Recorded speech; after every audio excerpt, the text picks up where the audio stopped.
Hi mga ka-artist, magandang araw. Tara po, samahan niyo ako sa ating munting vlog ngayon. Ngayong araw po ay pupunta na naman po tayo sa Iloilo City dahil may gagampanan po tayong importanteng role para sa kukuha ng LET exam ngayong March 17, 2024. As usual po, kasama ko pa rin ang aking matalinong kaibigan na si Ducel. Magpo-proctor po kami o magiging room watcher sa araw ng exam.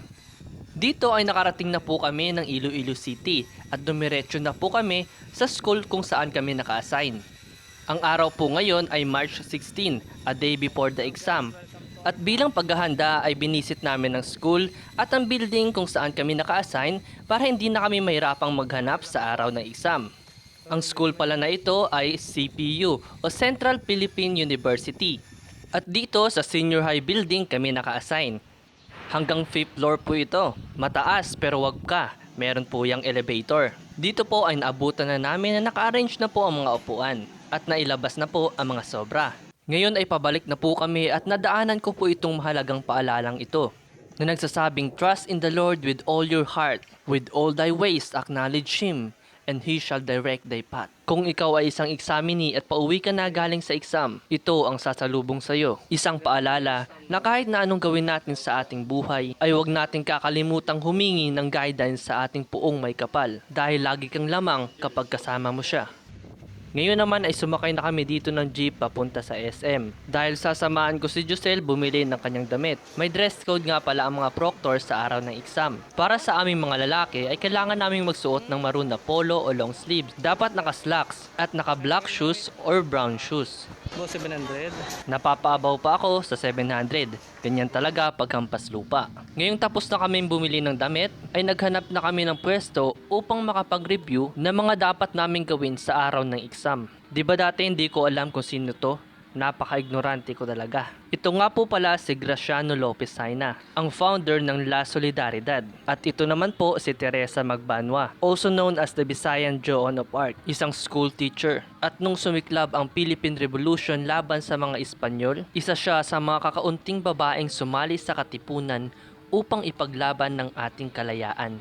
Itinuro lang din sa akin yun ni Josel habang gumagawa kami ng pointers. Kaya kung mali yung mga sinabi ko, sisihin natin siya. At nalobat nga yung laptop ni Josel kaya pumunta kami dito sa 7-Eleven upang makapag-charge at magpatuloy sa aming ginagawa. Gumagawa po si Josel ng pointers namin para sa araw na exam ay hindi kami lalanga-langa. Dahil nga parehas namin tong first time na mag-proctor sa isang importanteng exam.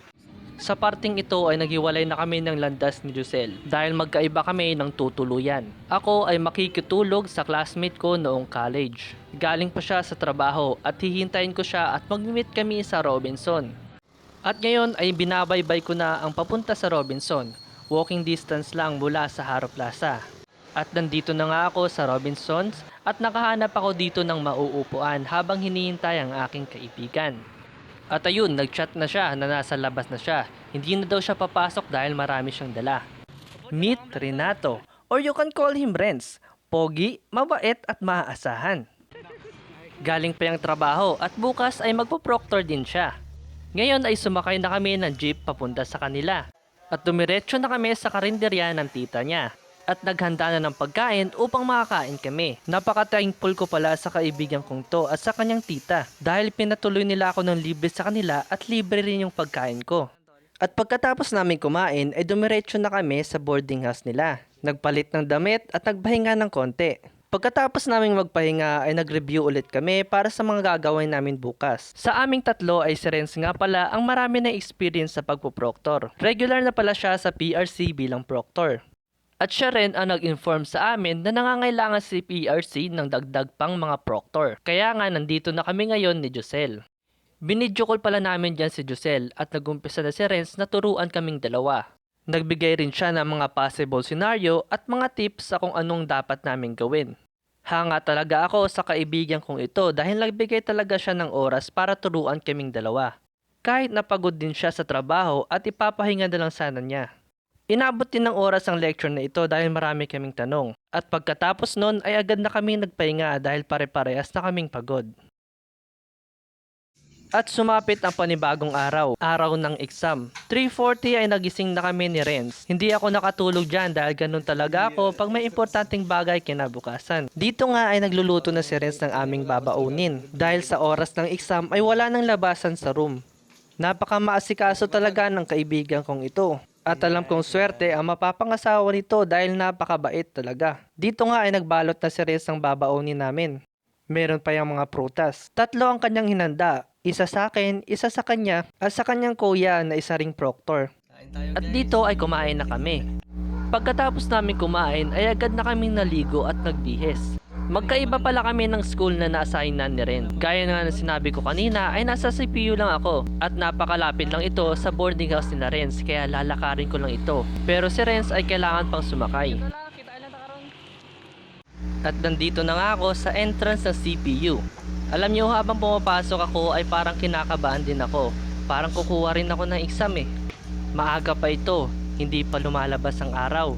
Pero makikita mong marami na mga examinees dito. Baka sa kanilang mga mata ang pag-asa na pumasa. Parang kagaya rin nang kumuha kami ng exam nila Josel, ni Renz, at ng iba ko pang mga kabatch. At nagkita na nga kami ni Josel kasama yung iba pang mga proctor. At dito ay pumila na kami para sa attendance at assignment ng room. At pumunta na kami sa building na naka-assign sa amin. Na-assign kami sa 5th floor pero walang problema dahil nga merong elevator. O siya mga ka-artist, dito sa bandang ito ay hindi na muna ako makakapag-video ha. Dahil pagdating namin sa taas at na-meet na namin ang floor supervisor ay isi-seal yung mga cellphone namin. Alam nyo naman, isa itong national exam. Kaya kahit sa mga proctor ay meron din kaming sinusunod na mga rules. At dito sa bandang ito ay tapos na ang obligasyon ko bilang isang proctor. At exactly 6:30 PM natatapos ang exam ng mga secondary examinees. At dahil isang floor lang kami ni Josel ay pumunta na ako sa kanya at may pina-finalize na lang sila dito. At pauwi na nga po pala kami dito ni Josel na nagpapasalamat kay Lord na nagampanan namin ang aming obligasyon. Sa aming paglabas ay may nakakasalubong kami mga examinees na tila nabunutan na ng tinik dahil natapos na ang exam. Meron ding napapaiyak dahil sa hirap ng exam. Pero kagaya nga na nakita nating Bible verse kanina, trust in the Lord with all your heart. Ginawa mo na ang lahat ng iyong makakaya at si Lord na ang bahala sa iba. Magtiwala lang kayo at keep moving mga future LPTs. Nandito na rin si Renz na naghihintay sa amin galing sa na-assign na niyang school. Bago matapos ng vlog na ito ay gusto ko magpasalamat sa PRC sa experience na ito at sa mga taong nasa likod kung bakit ako nandito. Maraming salamat ka-artist sa pagsama sa ating munting vlog. Magkita-kita po tayo sa susunod na mga video. Paalam!